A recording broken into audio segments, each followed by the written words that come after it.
요한복음 10장 27절 말씀을 다 같이 읽으시겠습니다.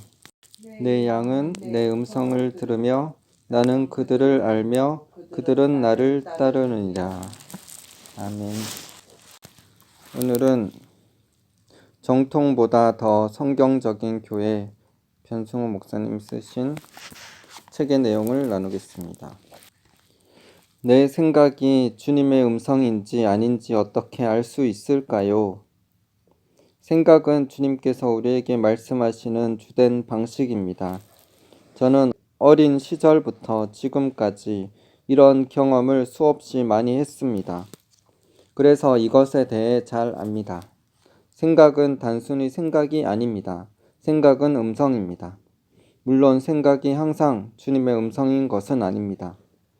요한복음 13장 2절 마귀가 벌써 시몬의 아들 가롯 유다의 마음에 예수를 팔려는 생각을 넣었더라. 여기서 생각은 마귀가 주입한 생각, 즉 마귀의 음성이었습니다. 가롯 유다뿐 아니라 베드로도 이런 부정적인 경험을 했습니다. 마태복음 16장 23절 예수께서 돌이키시며 베드로에게 이르시되 사탄아 내 뒤로 물러가라. 너는 나를 넘어지게 하는 자로다. 내가 하나님의 일을 생각하지 아니하고 도리어 사람의 일을 생각하는도다. 물론 베드로는 긍정적인 경험을 더 많이 했습니다. 이 책망을 받기 직전에 한 신앙 고백이 그의 대표적인 케이스였고 그 뒤로도 계속 긍정적인 경험들을 했습니다. 마태복음 26장 75절 이에 베드로가 예수의 말씀에 닭 울기 전에 내가 3번 나를 부인하리라 하심이 생각나서 밖에 나가서 심히 통곡하니라. 사도행전 11장 16절 내가 주의 말씀에 요한은 물로 세례를 베풀었으나 너희는 성령으로 세례를 받으리라 하신 것이 생각났노라. 특히 D9절은 요한복음 14장 26절에서 하신 예수님의 약속의 성취입니다. 보혜사 곧 아버지께서 내 이름으로 보내실 성령, 그가 너에게 모든 것을 가르치고 내가 너에게 말한 모든 것을 생각나게 하리라. 그러므로 이것은 성령님께로부터 온 것이고 주님의 음성이었습니다. 정리하면 생각은 다음 3가지 중에 하나입니다. 첫 번째, 자신의 음성. 두 번째, 마귀의 음성. 세 번째, 하나님의 음성입니다.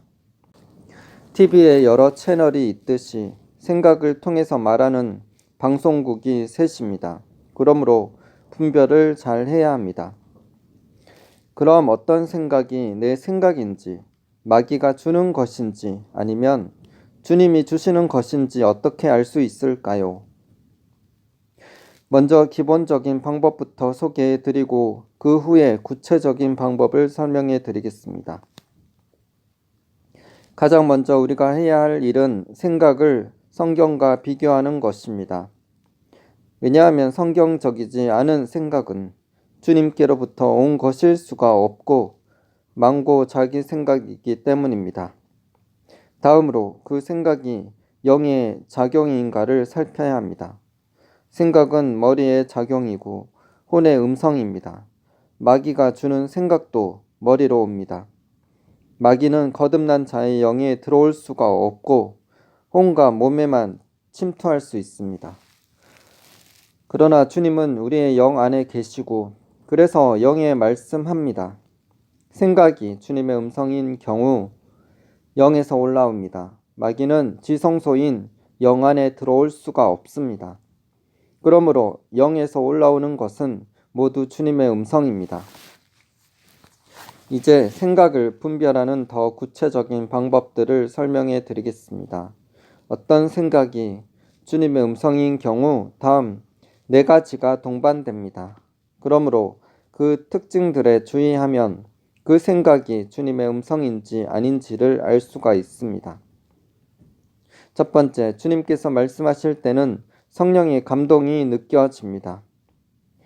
베드로후서 1장 20절 21절 먼저 알 것은 성경의 모든 예언은 사서로이 풀 것이 아니니 예언은 언제든지 사람의 뜻으로 낸 것이 아니요 오직 성령의 감동하심을 입은 사람들이 하나님께 받아 말한 것임이니라.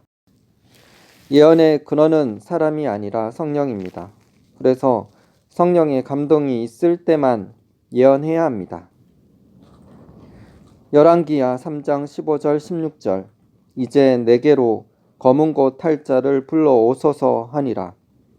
검은 곳 타는 자가 검은 곳을 탈 때 여호와께서 엘리사를 감동하시니 저가 가로되 여호와의 말씀이 이 골짜기에 개천을 많이 파라 하셨나이다. 엘리야의 갑절의 영감을 받은 엘리사도 성령의 감동이 오기 전에는 예언할 수 없었습니다. 그러므로 예언의 은사를 받았어도 성령의 감동이 올 때만 예언해야 합니다. 오늘날 예언들이 그토록 많이 틀리는 이유는 성령의 감동이 없는데 임의로 예언하기 때문입니다. 그런데 주님의 음성도 원리가 같습니다. 주님이 내 속에서 말씀하실 때에도 대개 성령의 감동이 임하고 성령의 감동이 느껴집니다. 두 번째, 주님께서 말씀하시면 그 내용이 계시적입니다. 우리가 말하기 전에 말할 것을 연구하고 준비하는 것이 습관이 되어 있습니다. 그러나 주님은 이렇게 말씀하셨습니다. 마태복음 10장 19절 너희를 넘겨줄 때 어떻게 또는 무엇을 말할까 염려치 말라. 누가복음 21장 14절 그러므로 너희는 변명할 것을 미리 연구치 않기로 결심하라. 물론 이것은 설교에 대한 것이 아닙니다. 그러므로 설교 준비하지 말라는 것이 아닙니다. 이것은 박해에 관한 것입니다.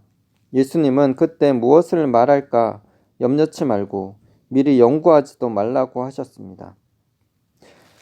그런데 박해 때만 이런 일이 일어나는 것이 아닙니다. 설교나 대화 중에도 미리 연구하거나 준비하지 않은 것을 성령께 받아서 말하게 되는 경우가 많습니다. 기도할 때도 이런 일들이 흔히 일어납니다. 그것이 바로 주님의 음성입니다. 한마디로 말해서 주님의 음성은 계시적입니다. 즉 설교나 대화나 기도 중 전혀 생각하거나 준비하지 않은 것이 즉각적으로 떠오르는 것입니다. 세 번째, 주님께서는 언제나 마땅히 할 말만 주십니다. 누가복음 12장 11절 12절 사람이 너희를 해당과 정사 잡은 이와 권세 있는 이 앞에 끌고 가거든 어떻게 무엇으로 대답하며 무엇으로 말할 것을 염려치 말라. 마땅히 할 말을 성령이 곧 그때에 너희에게 가르치시리라 하시니라. 주님은 수다쟁이가 아닙니다. 마땅히 할 말만 하십니다. 그래서 주님께서 주시는 말씀은 때에 맞습니다. 즉 시의적절합니다. 잠언 15장 23절 사람은 그 입의 대답으로 말미암아 기쁨을 얻나니 때에 맞는 말이 얼마나 아름다운고 또 주님이 주시는 말씀은 경우에 합당합니다. 잠언 25장 11절 경우에 합당한 말은 아루새긴 은 쟁반의 금 사관이라. 우리가 처한 문제나 환경과 정확히 들어맞습니다. 그래서 은 쟁반의 금 사과처럼 귀하게 느껴집니다. 또 말하는 사람과 듣는 사람 모두에게 공명이 일어납니다. 이에 대해 신디 제이콥스는 이렇게 말했습니다. 주님이 우리에게 말씀하실 때 우리의 마음은 그렇습니다. 그렇게 말씀하시는 분은 하나님이십니다. 라고 외치게 된다. 우리 마음에 그 말씀이 공명하는 것이다. 주님이 말씀하시면 영의 공명이 되고 영이 그것이 주님의 음성임을 확인해 줍니다. 그래서 주님께로부터 온 것임을 즉각 알 수가 있습니다. 네 번째, 주님께서 말씀하실 때는 지혜와 구제가 나타납니다.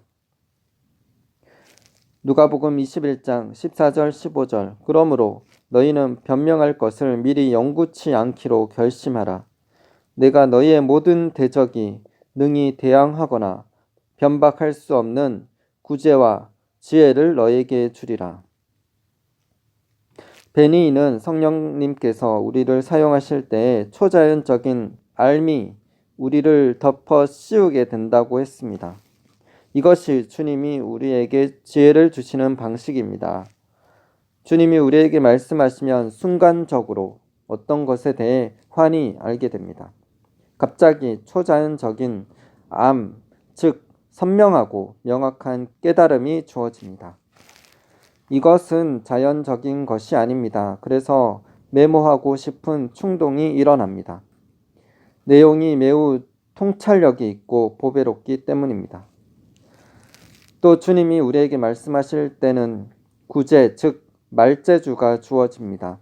구약의 선지자들, 특히 이사야가 이것을 경험했습니다. 이사야 50장 4절, 주 여호와께서 학자의 혀를 내게 주사 나로 곰핍한 자를 말로 어떻게 도와줄 줄을 알게 하시고 아침마다 깨우치시되 나의 길을 깨우치사 학자같이 알아듣게 하시도다. 신약에서는 베드로와 요한 그리고 스데반이 이것을 경험했습니다. 사도행전 4장 13절, 저희가 베드로와 요한이 기탄 없이 말함을 보고 그 본래 학문 없는 범인으로 알았다가 이상히 여기며, 베드로는 공의 앞에서 어부 출신이라고는 믿어지지 않을 정도로 기탄 없이 말했습니다. 사도행전 6장 10절, 스데반이 지혜와 성령으로 말함을 저희가 능히 당치 못하여. 스데반은 집사였으나 유대교 최고 지도자들이 그가 말하는 것을 당해낼 수가 없었습니다. 성령께서 두 사람에게 지혜와 말재주를 주셨기 때문입니다. 평소 말을 잘 못하던 사람도 성령이 임하면 아주 조리 있게 말할 수 있습니다. 저는 성령님이 임하셨을 때와 그렇지 않을 때 지혜와 말솜씨에 현저히 차이가 나는 것을 여러 번 경험했습니다. 이를 통해 우리는 어떤 생각이 내 생각이고 어떤 생각이 주님의 음성인지를 알 수가 있습니다. 첫 번째, 주님께서 말씀하실 때는 성령의 감동이 느껴집니다. 두 번째, 주님께서 말씀하시면 그 내용이 계시적입니다. 세 번째, 주님께서는 언제나 마땅히 할 말만 주십니다. 네 번째, 주님께서 말씀하실 때는 지혜와 구제가 나타납니다. 여러분, 이 네 가지를 꼭 기억하십시오. 이것을 시금석으로 삼아 여러분의 생각들을 분별하십시오. 그러면 어떤 것이 내 생각이고 어떤 것이 주님의 음성인지 정확히 분별할 수 있게 되실 것입니다. 아멘. 기도하겠습니다. 하나님, 양은 목자의 음성을 듣습니다. 그처럼 우리는 주님의 양으로 선한 목자 대신 예수 그리스도의 음성을 듣고 따르는 자들입니다. 우리는 염소가 아닙니다. 염소는 문제를 일으키지만 양은 선한 목자 대신 예수님을 따르게 됩니다. 그래서 요한복음 10장 27절에 양은 목자의 음성을 듣고 따른다고 말씀하고 계십니다. 주님, 우리가 주님의 음성을 들을 수 있도록 영의 귀의 소리를 듣게 하여 주시옵소서. 주의를 기울이고 하나님의 말씀과 기도로 하나님을 찾고 주님 안에 거할 때 우리의 영에 선명하게 들리는 주님의 음성을 듣게 하시옵소서. 주님의 음성을 분별할 수 있도록 지혜를 허락하여 주시옵소서. 이것이 내 생각인지 마귀의 음성인지 하나님의 음성인지 정확히 분별해서 들을 수 있는 영적 귀를 허락하여 주시옵소서. 우리의 마음이 말씀으로 기도로 정결케 되고 거룩케 하여 주시옵소서. 제된 것들을, 제된 생각들을, 제된 마음들을 버리고 주님 앞에 겸손히 주님의 얼굴을 구하며 주님의 음성을 듣고 따르는 양들이 되게 하여 주시옵소서. 주님, 한국교회를 새롭게 하시고 참된 진리가 증거되어지게 하여 주시옵소서. 그래서 개혁되게 하여 주시옵소서. 진리가 너희를 자유롭게 하리라 말씀하셨습니다. 아들이 너희를 자유케 하면 너희가 참으로 자유하리라 말씀하셨습니다. 예수 그리스도만이 우리에게 자유를 주십니다. 예수 그리스도만이 참 진리가 되십니다. 예수 그리스도께서 하신 말씀은 무엇이든지 다 맞습니다.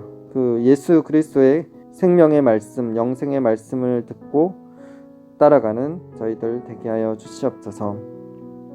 교회 안에 종교의 영, 인본주의 영, 기복신앙, 종교다원주의 사상, 공산주의 영은 예수 그리스도의 이름으로 파쇄될지어다. 교회 안에 어두운 것들, 더러운 것들이 다 떠나가고 진리로 새롭게 되며 회개함으로 주님의 얼굴을 구하며 이 나라의 민족을 위해서 기도하는 한국교회로 깨어 일어나게 하여 주시옵소서. 교회가 깨어나서 하나님의 얼굴을 구하며 주님이 기뻐하시는 교회가 되기를 간절히 기도합니다. 주님을 찬양드리며 감사드리며 예수님 이름으로 기도드립니다.